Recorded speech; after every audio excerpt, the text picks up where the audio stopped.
Olá, senhoras e senhores, sejam bem-vindos em mais essa aula de Física Moderna 2. Essa é a nossa aula de número 16 e hoje nós vamos falar sobre interação spin-órbita. Como eu falei na aula anterior, agora nós temos dois momentos angulares que, por sua vez, geram dois momentos de dipolo magnético, um orbital e um de spin. Momento de dipolo magnético, como vocês sabem, tem a ver com campos magnéticos. É como se fossem dois ímãs. O átomo, o movimento do elétron, ele gera como se fossem dois pequenos ímãs. Um intrínseco, uma rotação intrínseca do átomo, do elétron, uma rotação entre aspas, já falei para vocês, e outro por conta do movimento do elétron em torno do núcleo. E você sabe que campos magnéticos, eles interagem, então eles geram uma energia potencial que depende da orientação desse campo magnético. Então, como a gente sabe que os momentos de dipolo eles podem ter orientações diferentes no átomo, nós vamos ver hoje que esses dois momentos de dipolo, o spin e o orbital, eles interagem e modificam a energia do átomo em questão, tá? Então, por isso a gente chama de interação spin-órbita. É a aula de hoje. Muito bem. Como eu falei, a interação entre o momento angular orbital e o momento angular de spin, essa interação altera ligeiramente a energia de estados com o mesmo número quântico principal e com o mesmo número quântico orbital, que até então, se eu tivesse N e L, né, definidos, isso geraria um único estado com uma única energia. Com a descoberta do spin, então vê-se que mesmo com esses números definidos, N e L fixos, ainda existem duas possibilidades. No caso, se você está trabalhando com elétrons, existem duas possibilidades de estados, o spin para cima ou o spin para baixo. Isso provavelmente vai gerar um desdobramento na energia desse estado, e essa é uma das grandes contribuições da interação spin-órbita, é o desdobramento, é a chamada estrutura fina das energias. Você tem a energia daquele estado, mas ela se subdivide por causa das possibilidades dos spins, certo? E isso é por conta da energia spin-órbita. Essa aula de hoje vai ser uma aula bem matematizada, bem cálculo quantitativo, então acompanha aí, por isso que eu separei da aula anterior para não ficar muito carregado. Então o estudo quantitativo dessa interação spin-órbita pode ser feito fazendo uma mudança de referencial. Então, deixa eu voltar, antes de falar da mudança, vamos entender aqui o desenho. Então nós temos um átomo de um elétron, onde tem um núcleo constituído por um próton, e um elétron em sua eletrosfera, que não é exatamente isso aqui. Esse aqui é um modelo semiclássico, que você sabe que o modelo de Schrödinger não admite trajetórias. O elétron ele se encontra em uma nuvem de probabilidade. Isso aqui é um modelo semiclássico. E, supondo esse modelo semiclássico, o movimento do elétron, qualquer carga em movimento gera um campo magnético. Então, esse movimento do elétron gera um campo magnético, que é o momento de dipolo magnético orbital, e foi descoberto pelo experimento que existe um momento de dipolo intrínseco que é chamado de spin. Na verdade, spin é um momento angular intrínseco, e eles se interagem. Nessa figura eu tenho desenhado aqui a direção do momento angular orbital, que é o L, devido a esse movimento do elétron.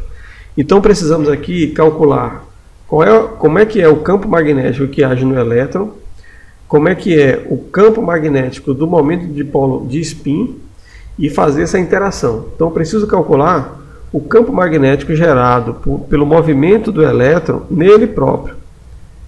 Esse é um cálculo que, com esse referencial, ele pode não ser muito simples de ser feito. Então, para facilitar, para a gente encontrar o campo magnético gerado pelo movimento do elétron em torno do núcleo, nós vamos fazer uma mudança de referencial. Então vamos para esse desenho aqui do lado, em que eu tenho o referencial em cima do elétron, e aí nesse caso o meu próton é que está girando, E o movimento desse próton é que vai gerar um campo magnético sobre o elétron. E aí, calculando esse campo magnético, a gente pode interagir ele com o momento de dipolo intrínseco do elétron e então medir o quanto de energia essa interação spin-órbita ela proporciona. Então vamos lá, né? Que agora é cálculos envolvendo a teoria eletromagnética. Então o campo magnético gerado por um movimento do núcleo vai ser dado por essa expressão, onde I é a corrente elétrica, R é a distância, esse raio aqui do referencial até onde está a carga, R é a distância, μ0 é a constante magnética. Então, substituindo I, a corrente elétrica, pela expressão da corrente elétrica, que é essa aqui, então dá essa expressão, né? Então, depende agora da velocidade da minha carga.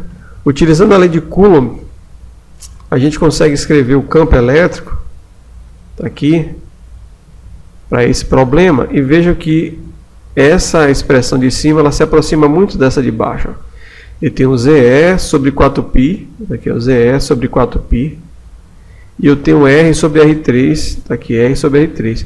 Então eu vou substituir essa expressão aqui em cima para simplificar ela, e ela fica desse jeito aqui, ó.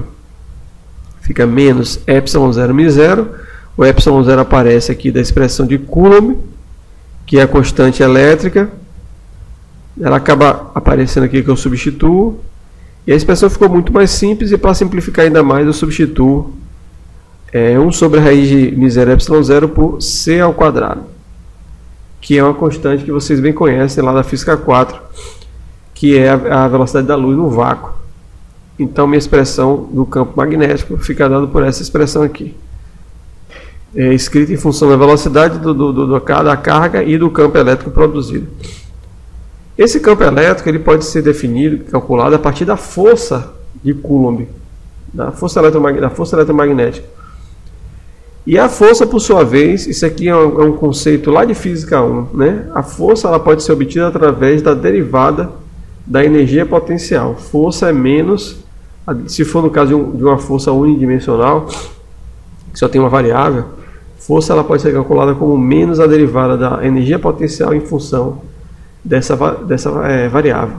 Se fosse 3 dimensões, a força ela é menos o gradiente da energia potencial. Como é uma só direção, então é menos a derivada em relação a essa variável. E essa quantidade R sobre R, módulo de R, é só para garantir que essa expressão ela vai ser vetorial. R é um vetor que sai do referencial até a partícula. Quando eu divido pelo módulo de R, isso vai virar um versor, vai virar um vetor de módulo unitário, que não altera o módulo da resposta aqui, da expressão. Ela só dá uma direção, então ela só faz apontar, só vai dizer qual é a direção. Então isso aqui só serve para dar uma direção a esse número. Então, para transformar isso aqui em um vetor, porque o lado de cá é uma força e força é um vetor. Então, usando essa definição de força, que é lá da mecânica, e a própria definição de campo elétrico a partir da força elétrica, a gente substitui naquele cálculo do campo magnético, e aí a minha expressão fica com essa cara aqui, ó. Já não tem mais o campo, agora passa a ter o vetor R, que é esse vetor de posicionamento. Observe que eu posso substituir esses vetores V e R, esse produto vetorial aqui, pela própria definição do momento angular do elétron. Então, o momento angular do elétron é R vetor P, isso é a definição de física 1 também. Momento angular é o produto vetorial entre o vetor R e o vetor momento linear, R vetor P. E P é massa vezes velocidade. Então, o momento angular é R vetor massa vezes velocidade, que é o momento linear.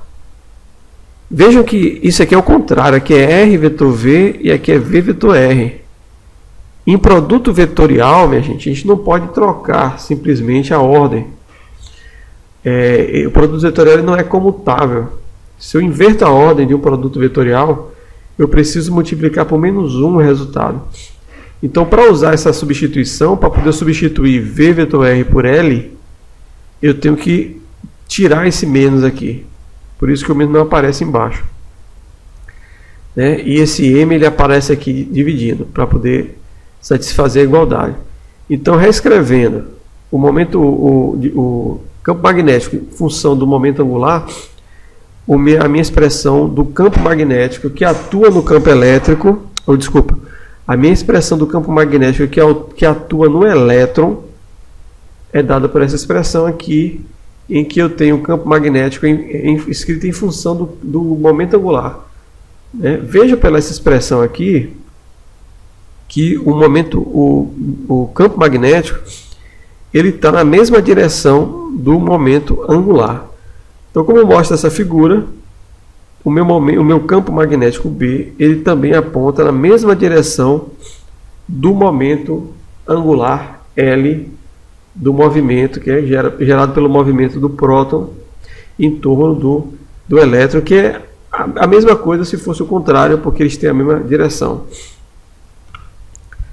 Muito bem, agora que a gente já sabe como calcular o campo magnético devido ao movimento do elétron sobre o próprio elétron, agora a gente tem que medir quanto de energia é que esse campo magnético interagindo com o spin, com o momento de polo magnético intrínseco, como que essa interação entre essas duas coisas altera a energia do meu sistema. Então, para isso a gente vai recorrer das teorias eletromagnéticas e ver que a variação de energia, quando eu tenho um dipolo magnético envolvido em um campo magnético, a variação de energia é dada por essa expressão, menos o momento de dipolo magnético multiplicado escalarmente pelo campo magnético. Então, isso aqui é um produto escalar, e se vocês lembrarem lá de geometria analítica, de álgebra linear, o produto escalar é um cálculo que depende da direção dos vetores.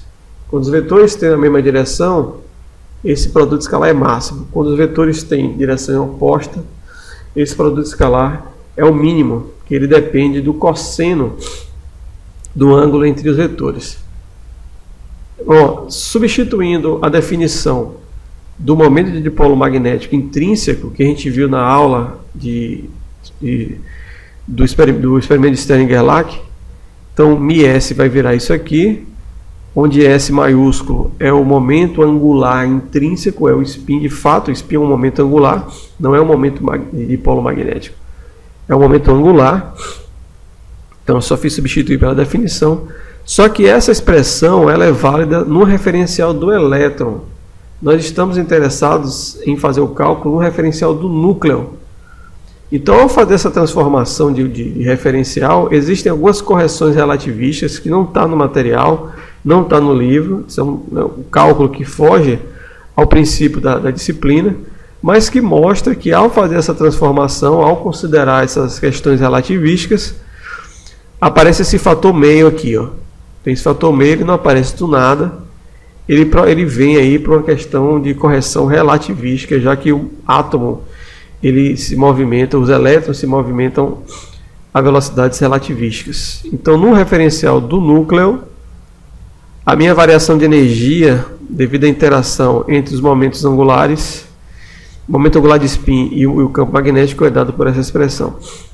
O campo magnético a gente já calculou, anteriormente, então a gente pode substituir aqui nesse produto escalar. Então, tudo que é escalar, ele sai do produto escalar, entra como um fator comum, e no fim das contas, a minha variação de energia é todo esse termo aqui, a grande maioria disso aqui são constantes, esse G, o μ, a massa, a velocidade da luz, mas no final vejam que a variação de energia do meu átomo, ele está relacionada com um produto escalar entre o spin, que é o momento angular intrínseco, e o momento angular orbital L. O produto escalar entre esses dois vetores vai gerar, a depender da orientação desses dois vetores, eu vou ter uma variação de energia do meu estado, mostrando que aquela explicação anterior ela estava correta, quer dizer, antes, sem considerar o spin, se eu tinha um estado com o número quântico N definido e o número quântico L definido, eu tinha uma única energia. Agora, a depender da orientação do spin, eu vou ter uma energia ou outra. Aqui a gente já pode ver de cara que, mesmo sem fazer conta, que essa interação ela vai ser máxima quando o spin é paralelo ao momento angular orbital. Ou seja, eles estão na mesma direção. Como é um produto escalar, como eu falei para vocês, produto escalar de vetores na mesma direção, esse dá máximo. Então, se L estiver na mesma direção de S, a minha variação de energia é máxima, né? A minha interação é máxima, e se for para baixo, eu vou ter uma variação de energia mínima. Então isso, de certa forma, precisaria fazer um cálculo mais numérico para poder visualizar melhor, mas pela expressão a gente já enxerga que existe de fato um desmembramento da energia do meu estado por causa da orientação do spin, se é para cima ou se é para baixo, se é paralelo a L ou se é antiparalelo a L. Não tem como ser intermediário, você sabe que o spin só tem dois sentidos, ou para cima ou para baixo. Tá certo, gente?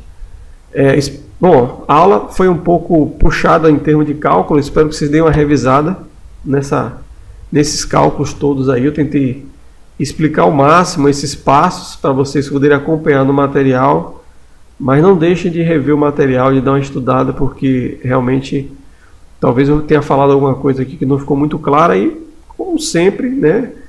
Ficou na dúvida, não acumule, não deixe para depois, escreva logo lá no fórum e a gente tenta resolver daqui, certo, gente?